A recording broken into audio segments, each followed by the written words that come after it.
चलो देखो, अभी जो मैं पढ़ रहा था मैं उसके बारे में बताता हूँ थोड़ा बहुत।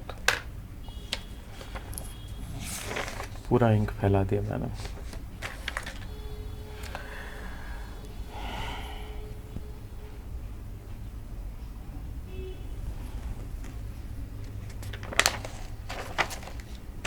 चलो आज बेवुल्फ से शुरू करते हैं। तो बेवुल्फ के ऊपर में एक मूवी बन चुकी है हॉलीवुड में 2007 में, और सीमस हेनी एक आयरिश नॉवल लॉरिएट थे, इन्होंने इसको ट्रांसलेट भी किया था इन 1999 में। ठीक है, और इसमें उन्होंने बेवुल्फ के यूनिवर्सैलिटी और उसके थीम के बारे में बात की थी। और इसमें जो बेवुल्फ में जो पीपल है और उनकी सेटिंग है, मतलब जो प्लॉट है वो सब जर्मैनिक है। ठीक है, और सीमस हेनी ने एक कोड इस्तेमाल किया रशियन पोइट का, उसे मैंडल स्टैम का, जिसमें उन्होंने बोला था बेवुल्फ को कि nostalgia for the world literature. इसने जो बेवुल्फ है, बेवुल्फ का जो फाइट विद ग्रेंडल है और जो मॉन्स्टर ऑफ फेन है ग्रेंडल, उससे जो लड़ाई हुई है उसको बोला है कि takes on universal resonance of all humanities constant struggle against the element of darkness. ठीक है, तो जो बेवुल्फ है वो ग्रेंडल से लड़ रहा है और उसको बोला गया है कि वो एक यूनिवर्सल रेजोनेंस दिखा रहा है कि जो ह्यूमैनिटी है वो कॉन्स्टेंटली स्ट्रगल कर रही है against the element of darkness. ठीक है,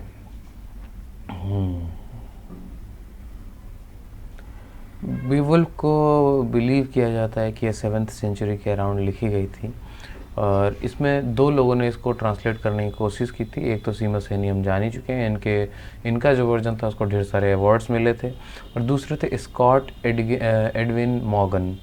स्कॉट एडविन मॉर्गन ने भी ट्रांसलेट किया था इसको, और पर इनका ज़्यादा फेमस नहीं हुआ था।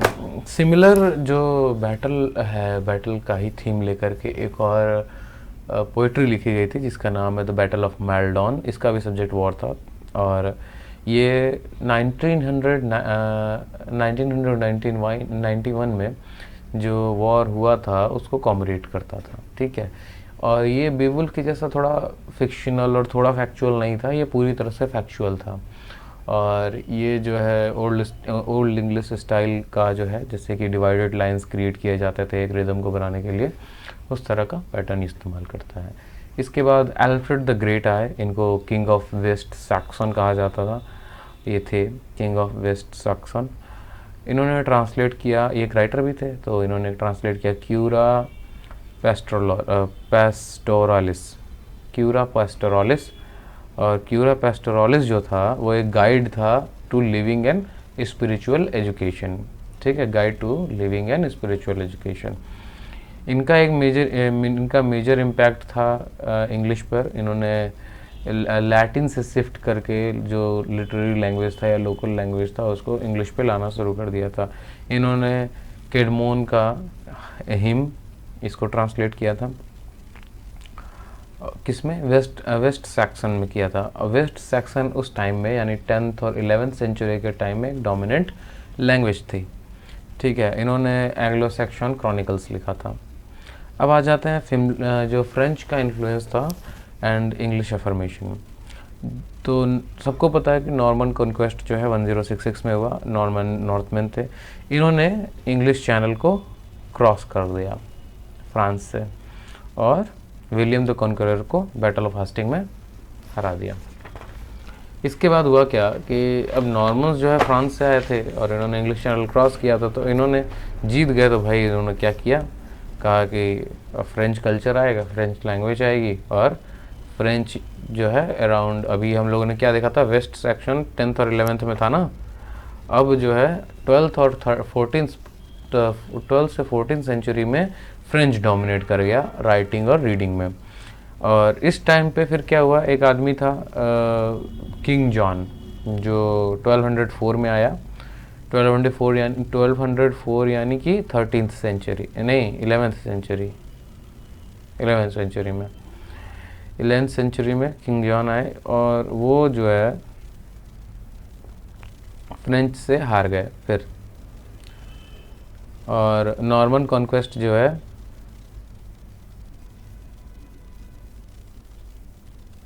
पूरी तरीके से इंग्लिश आइडेंटिटी को एक्वायर कर लिया। इसकी वजह से क्या हुआ, और ज़्यादा फ्रेंच वर्ड्स इंग्लिश में आना शुरू हो गए। ठीक, फिर एक लंदन डायलेक्ट आया। लंदन डायलेक्ट जो है वो इन्फ्लुएंस्ड था फ्रॉम नॉर्थ एंड मिडलैंड्स। ठीक है, बेसिकली ऑक्सफोर्ड और कैम्ब्रिज अभी जहाँ हैं वहाँ से इन्फ्लुएंस्ड था। लेकिन किंग हेनरी 5 आए और उन्होंने आकर के इंग्लिश डोमिनेशन को इस्टेब्लिश कर लिया और फिर फ्रेंच को रिजेक्ट कर दिया गया 1415 में। ठीक है, फिर एक राइटर थे लेमॉन, इन्होंने लिखा ब्रूट, और ये था first national epic in English. ठीक है, ये रिकाउंट्स करता है टेल ऑफ डार्क एजेस। वह स्टोरी है up to the arrival of Saint Augustine. Saint Augustine कौन थे, फर्स्ट आर्क बिशप थे कैंटरबरी के। इनके बारे में first Canterbury of archbishop, इनके बारे में चौसर ने भी लिखा है और टी.एस. इलियट ने भी लिखा है। चौसर ने अपने कैंटरबरी टेल्स में इनसे ही मिलने के लिए इनके ही जो है श्राइन पे जा रहे थे सारे पिलग्रिमेज वाले, और मर्डर इन कैथीड्रल बाय टी.एस. इलियट में इन्हीं का मर्डर दिखाया गया है। ठीक है, आगे चलो। इसमें किंग आर्थर और नाइट्स ऑफ राउंड टेबल के बारे में भी डिस्कस किया गया है। इसका सोर्स था 12th सेंचुरी का काम था बाय वेस ने काम लिखा था फ्रेंच में। 12th सेंचुरी अभी बताया था, 12 से 14th सेंचुरी के आसपास में फ्रेंच डोमिनेट कर रहा था। तो 12th सेंचुरी में एक राइटर थे वेस, उन्होंने एक काम लिखा था, वो इनका सोर्स था लेमॉन का ब्रूट लिखने में। और जो वेस था उनका सोर्सेस था सेल्टिक सोर्स था और जॉफरी ऑफ मैनमाउथ, इन सबों से इन्होंने सोर्स लेकर के लिखा था अपना। और इसकी वजह से ये ट्रेस बैक करता है जो है ब्रूटस तक। ब्रूटस कौन था, ब्रूटस था ग्रेट ग्रैंडसन ऑफ एनीस। और एनीस कौन था, एनीस 2 किताबों में जिक्र किया गया है, एक होमर ने भी किया है, एक वर्जिल ने भी किया है। होमर ने अपने इलियड में किया है और वर्जिल ने अपने लैटिन एपिक एनीड में किया है। एनीड जो है लैटिन में लिखी गई है और इलियड ग्रीक में लिखी गई है। इसी इलियड में ट्रोजन वॉर का भी डिस्क्रिप्शन है। आगे चलो भाई। इसके बाद में कुछ लव पोएम्स लिखे जाने लगे। उस टाइम में बेसिकली देखो 2 ही तरह का थीम हुआ करता था, एक रिलीजियस थीम हुआ करता था और एक वॉर थीम हुआ करता था। तो उस टाइम के बाद में लव थीम भी आने लगे थे। लव थीम जो है इन दोनों का मिला जुला और कभी कभी कुछ अलग सा रहता था, लेकिन इस टाइम में भी जो लव था, जो लव थीम की पोइट्री थी वो काफ़ी डिफरेंट थी in respect to the modern time. हुआ क्या था कि फ्रांस जो था, फ्रांस में पहले तो जो अर्लीस्ट ओल्ड इंग्लिश में जो मिलता है लव पोएम्स वो 2 थे, the wife's lament and Wulf and Eadwacer. इनके कुछ पेज मतलब काफ़ी कुछ लिटरेचर इसका लॉस हो चुका है, पर यही मिले हैं ओल्ड इंग्लिश से। इसके बाद जो फ्रांस था उस वहाँ से शुरू हुआ था ये न्यू लव थीम्स। ठीक है, इसमें जनरली ये रिलीजियस टोन ले लेता था और रिलीजियस टोन में आपको कभी कभी मिल जाता था 12th सेंचुरी के आसपास में पोइट्रीज़ में वर्जिन मेरी का प्रे करना कि वर्जिन मेरी उनको लव दिलाए और ऐसा करके। और जो लव था वो भी काफ़ी कोर्टली था, आइडियल लव के बारे में बात करता था, चेस्ट और पैशनेट होता था लव, प्योर होता था और पैशनेट होता था। और ऑफन जो ग्रेटेस्ट लव होते थे वो हमेशा अनफुलफिल्ड रहते थे। तो बेसिकली अभी शुरुआत थी और ये काफ़ी कुछ रिलीजियस थीम से जुड़ा हुआ लगता था। लेकिन अराउंड 1100 में क्या हुआ कि अब लोग जो है नेशनल अब रिलीजियस पिलग्रिमेज लेने लगे थे। तो सोल्जर्स जो है रिलीजियस पिलग्रिमेज लेते थे और पूरे अक्रॉस यूरोप से होते हुए जाते थे, वो कहाँ पर, जेरूसलम जाते थे।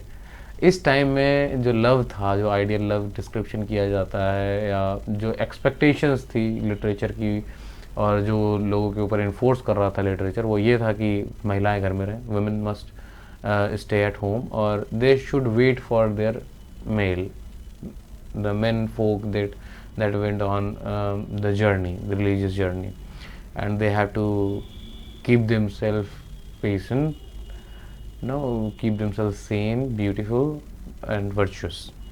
इस तरह का एक थीम उठा करके हमारे होमर ने ओडिसी में डिस्क्राइब किया हुआ है। ओडिसी में जो हमारा किंग है ओडेसियस, ओडेसियस की वाइफ है फेनेलोपी। फेनेलोपी जो है वो 20 साल तक को अपने कोर्टली लव के चक्कर में वेट करती है, ठीक है, और जितने भी शूटर्स होते हैं उनको रिजेक्ट करती रहती है अपने इंतज़ार के वक्त में। इसके बाद एक और रोमांटिक काम है जो बहुत ही फेमस है, दैट इज़ ले रोमन डी ला रोज। इसका इंग्लिश नाम है द रोमांस ऑफ द रोज। इसका जो रोमांटिक नोशन है वो फिडिलिटी को दिखाता है विद फेमिनिन इमेजरी, और ये भी इस्टेब्लिश करने की कोशिश करता है, वही कोर्टली लव वाली बात, establish as a code of behaviour, कैसे महिलाओं को होना चाहिए, sets value of chastity and orders a subordinate role for women. मतलब वुमेन को किस तरह के काम करने चाहिए, घर के काम करने चाहिए, प्राइमरी काम नहीं कर सकती हैं वो, सिंपल बात, इकोनॉमिक्स में नहीं इन्वॉल्व हो सकती हैं, जो भी मेजर ट्रेड है उसमें नहीं हो सकती हैं। बट इस काम में एक प्रॉब्लम थी कि इसको 2 ऑथर्स लिखे थे और it gave rise to the question of the rose. इसमें ये कंट्रोवर्सी उसके इंटेंशन पर क्रिएट की जाती है। इसमें जो रोज़ है वो सिम्बलाइज करती है लेडीज़ लव को, और जो गॉड ऑफ लव है उसको देखा जा सकता है एक गार्डन में जो चारों तरफ से घिरा हुआ है, वर्ल्ड गार्डन है, और जो हार्श रियलिटीज़ ऑफ लाइफ है उसको देखता है, और मैस्कुलिन वर्ल्ड जो है उसके बारे में बातचीत होती है। इसमें जो रोमन डी ला रोज है उसका जो थीम है वो ranges from misogyny to worship of the beloved, ठीक है, और इमोर्टैलिटी टू चैस्टिटी, और इतना ज़्यादा डाइवर्स एक्सट्रीम थीम जो रेंज हो रहा है, इसकी वजह से कंट्रास्टिंग फिलोसफीज़ की वजह से ये जो टेक्स्ट है, ये जो लिटरेरी टेक्स्ट है, ये बहुत ही कंट्रोवर्शियल और बहुत ही ज़्यादा एम्बिगुअस हो जाता है। तो मैंने अभी तक इतना ही पढ़ा है, और right now I am eight here